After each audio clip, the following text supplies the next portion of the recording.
제67칙 부대사의 금간경. 누가 달마의 뜻을 알았을까? 한 방울의 사자 저지 백섬의 낙타 젖을 능가한다. 부대사는 경전을 덮고 자리에서 내려왔다. 본칙. 양무제가 부대사에게 금간경을 강해해 줄 것을 청하였다.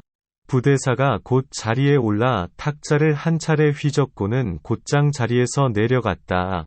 무제가 깜짝 놀랐다. 그러자 지공대사가 물었다. 폐하께서는 아시겠습니까? 모르겠습니다. 대사는 금간경 강의를 마쳤습니다. 내용을 보겠습니다. 양무제가 부대사에게 금간경을 강해해 줄 것을 청하였다. 양무제는 일찍이 누약법사에게 귀의하여 보살계를 받았습니다. 누약법사는 유마경, 승만경, 법화경, 대푼반야경 등 대승경전을 설하였으며 때때로 기이한 이적을 보였다고 전합니다. 양무제는 가사를 입고 반광반야경을 강설하기도 하였는데 그때 감흥하여 하늘에서 꽃이 수북이 떨어지고 땅이 황금으로 변하였다고 합니다. 또한 도교를 물리치고 천하의 칙령을 내려 사찰을 짓게 하고 승려들에게 도첩을 내리고 불법을 몸소 실천하도록 하였기에 사람들은 그를 불심천자라고 불렀습니다. 그런 그가 부대사에게 금간경을 설해줄 것을 청한 것입니다. 그는 진심으로 금간경의 요체를 알고 싶었던 것입니다. 금간경의 대요는 만약 안욕따라 삼약삼보리의 마음을 일으킨 자라면 앞으로 어떻게 간직하고 어떻게 닦아가야 하는지를 수보리가 묻고 석가모니 부처님께서 대답하는 내용입니다. 안욕따라 삼약삼보리란 곧 무상정등전각을 가리킵니다. 이는 곧 부처의 깨달음을 일컫는 말입니다. 그리고 이 안욕따라 삼약삼보리를 향한 마음을 일으키는 것이 곧 보살의 발보리심입니다. 이것을 더 줄이면 바로 발심이 됩니다. 여기에서 발심이란 번부의 발심이 아니라 대승보살의 발심을 말합니다. 이 발심은 이승의 열반이 아니라 대승보살이 제법실상의 문을 여는 것을 말합니다. 이것이 곧 일승법입니다. 여기에 대해 원오스님은 말하기를 달마 형제를 불러오라. 어물전 술집이라면 그런 일이 없지 않겠지만 납승문화에서라면 그래서는 안 된다. 저 늙은이가 나이도 연만한데 이런 짓을 하는구나 라고 하였습니다. 달마 형제를 불러오라 고한 것은 어째서 곧장 사람의 마음을 가리켜 보여서 성품을 보고 부처를 이루게 하지 않느냐는 것입니다. 납승문화에서는 안 된다라고 한 것은 조사가풍에서라면 말로 구구절절 설명해 주는 것이 아니라 곧장 깨닫게 하여 들어가게 한다는 것입니다. 저 늙은이가 나이도 연만한데 이런 짓을 하는구나 라고 한 것은 그럼에도 불구하고 부대사가 굳이 탁자 앞에 앉았다는 것입니다. 부대사가 곧 자리에 올라 탁자를 한 차례 휘젓고는 곧장 자리에서 내려갔다. 그러나 부대사는 당시 그 자리에 모인 모두의 기대를 벗어났습니다. 이때는 달마대사가 중국에 막 도착한 직후였습니다. 아직 선의 풍토가 자리를 잡지 않는 시기였습니다. 탁자를 한 차례 휘젓고는 이라고 한 것은 곧 탁자 위에 펼쳐진 경전을 탁자 밖으로 쓸어버렸다는 것입니다. 탁자를 뒤엎었다는 것입니다. 질문: 어째서 조사선에서는 불린 문자를 주창하는 것일까요? 답변: 글자를 따라 수행을 지어서는 그저 비슷하게 구현할 수는 있어도 진짜 무심을 얻지 못하기 때문입니다. 그가 얻는 무심은 물속의 달과 같다는 것입니다. 마치 새가 공중을 날지만 종이 밖으로 날아가지 못하는 것과 같다는 것입니다. 아무리 아름다워도 그림 속의 꽃에는 향기가 나지 않는다는 것입니다. 그러기에 글자와 부합해서는 만겁의 쇠말뚝이라고 하는 것입니다. 무제가 깜짝 놀랐다. 양무제는 또다시 놀랄 수밖에 없었습니다. 첫 번째는 달마대사를 마주해 한 차례 놀랐습니다. 달마대사가 처음 양나라 수도 금능에 도착했을 때 양무제는 달마대사를 맞이하며 물었습니다. 무엇이 성제 제1위입니까? 확연무성입니다. 짐을 마주하고 있는 자는 누구입니까? 알지 못합니다. 그러나 양무제는 달마대사의 뜻을 알아차리지 못하였습니다. 그리하여 달마대사는 양자강을 건너 위나라 소림굴에 이르게 됩니다. 당시 양무제는 이미 소승경전뿐만 아니라 대승경전 역시 살펴본 이후라고 하겠습니다.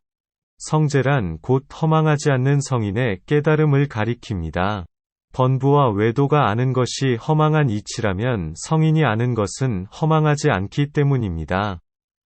허망하다는 것은 양변으로 향하거나 등지는 것을 말합니다.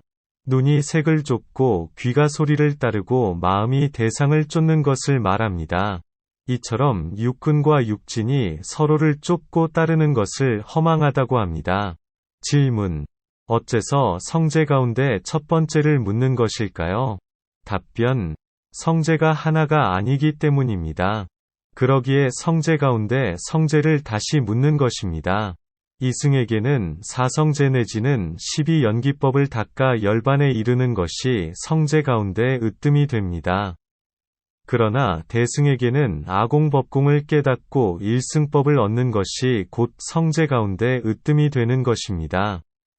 더 나아가 유식종에서는 원성실성, 삼론종에서는 팔불중도, 화엄종에서는 화엄법계, 천태종에서는 중도실상을 성제 제1이라고 말합니다. 그러자 달마대사가 말합니다. 확연무성이다. 텅 비고 드넓어서 거기에는 성제라는 명칭조차도 없다는 것입니다. 이것은 곧 이 자리에서 곧장 나아가서 조짐에 머물지 않고 조짐을 떠난 자리에도 머물지 않는다는 것입니다. 그러기에 여기에 이르러서는 성제라는 명칭조차도 세울 수 없다는 것입니다. 그러기에 불인문자라고 하는 것입니다. 그러자 양무제가 다시 묻습니다. 그렇다면 지금 짐 앞에 서 있는 자는 누구인가? 그렇다면 지금 이렇게 왕 앞에서 대답하는 자는 누구냐는 것입니다. 그러나 달마대사는 그 어디에도 점 찍지 않는 지경에까지 나아갔습니다. 이것은 분명 저 아라한 연각의 열반과는 달랐습니다. 그런 의미에서 알지 못한다고 한 것입니다.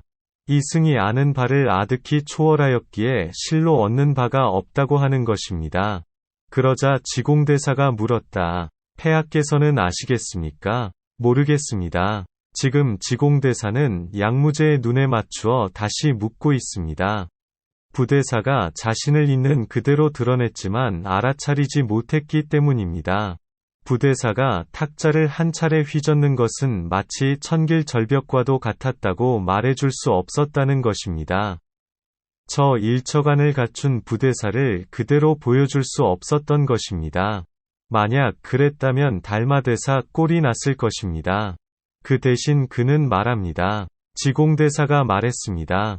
대사는 금간경 강의를 마쳤습니다. 여기에 대해 원오스님은 말하기를 국물에 쥐똥을 떨어뜨린 것과 같다라고 하였습니다. 지공대사는 부대사의 뜻을 돕는 것이 아니라 오히려 양무제를 부축했다는 것입니다. 그러나 저 쥐똥이 없었다면 부대사 역시 양나라를 떠나야 했을 것입니다. 원오스님은 말합니다. 저 부대사는 그저 위로 향하는 문에 빗장을 잡고 칼끝을 슬쩍 내비쳐서 사람들로 하여금 그 낙처를 알게 하고 곧장 끊어서 만길 절벽처럼 우뚝 서게 했던 것이다. 위로 향하는 문에 빗장을 잡고 라고 한 것은 기묘한 나루터를 끊고 생사의 감옥을 열어젖히고 앞으로 나가는 길을 보였다는 것입니다. 칼끝을 슬쩍 내비쳐서 라고 한 것은 반야바라밀 보검을 조금 보였다는 것입니다. 그 낙처를 알게 하고 라고 한 것은 곧 일승법을 양무제가 스스로 깨닫게 하고자 했다는 것입니다. 만길 절벽처럼 우뚝 서게 라고 한 것은 저 삼승이 어쩌지 못하는 지경에 나아가게 하고자 했다는 것입니다. 여기에서 다시 원오스님은 매우 의미심장한 말을 던집니다. 모름지기 나라 밖으로 쫓아내야 비로소 얻는다. 당시에 지공대사와 함께 나라 밖으로 쫓아냈어야 비로소 작가인 것이다. 이 두 자는 같은 구덩이에 서로 다르지 않는 흙이다. 구체적으로 누구를 왜 쫓아내야 할까요? 양무제와 지공대사일까요? 아니면 부대사와 지공대사일까요? 어째서 저 둘을 쫓아내야 비로소 작가라고 할 수 있다고 했을까요? 어째서 이 둘 다 구덩이 속에 같은 흙이라고 했을까요? 이것을 제대로 살필 수 있어야 비로소 옛 사람을 바로 보았다고 하겠습니다. 어찌 보지 못했는가? 서쪽 오랑캐가 지했다고 해도 회했다고 하지는 못한다고 한 것을 여기에 대해 설두 스님은 노래하였습니다. 쌍님의 몸을 기대지 않고 도리어 양나라 땅에서 티끌먼지 일으켰네. 당시에 지공 늙은이가 없었다면 서둘러 나라를 떠나는 사람이 되었을 것을 하나하나 살펴보도록 하겠습니다. 쌍님의 몸을 기대지 않고 도리어 양나라 땅에서 티끌먼지 일으켰네. 쌍님이라고 한 것은 부대사가 송산 쌍도수, 즉 소나무산의 쌍으로 줄기를 이루는 소나무들 사이에 암자를 짓고 머물렀기에 붙여진 별칭입니다. 저 두 구절은 곧 자리이탈을 행했다는 것입니다.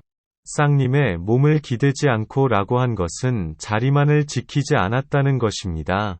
티끌 먼지를 일으켰네 라고 한 것은 곧 이타행을 했다는 것입니다. 그러기에 주머니 속의 송곳이 밖으로 삐져나오는 것과 같다고도 하는 것입니다. 그가 만약 양무제를 마주하지 않았다면 양무제는 무엇으로 자신을 비추어 보았을까요? 저 옛 사람들이 이처럼 수고를 아끼지 않는 것은 결국 무엇을 위해서일까요? 당시에 지공 늙은이가 없었다면 서둘러 나라를 떠나는 사람이 되었을 것을, 지금 부대사가 탁자를 휘젓는 것은 달마대사가 양무제를 향하여 공덕이 전혀 없다고 한 것을 그대로 빼닮았다고 하겠습니다.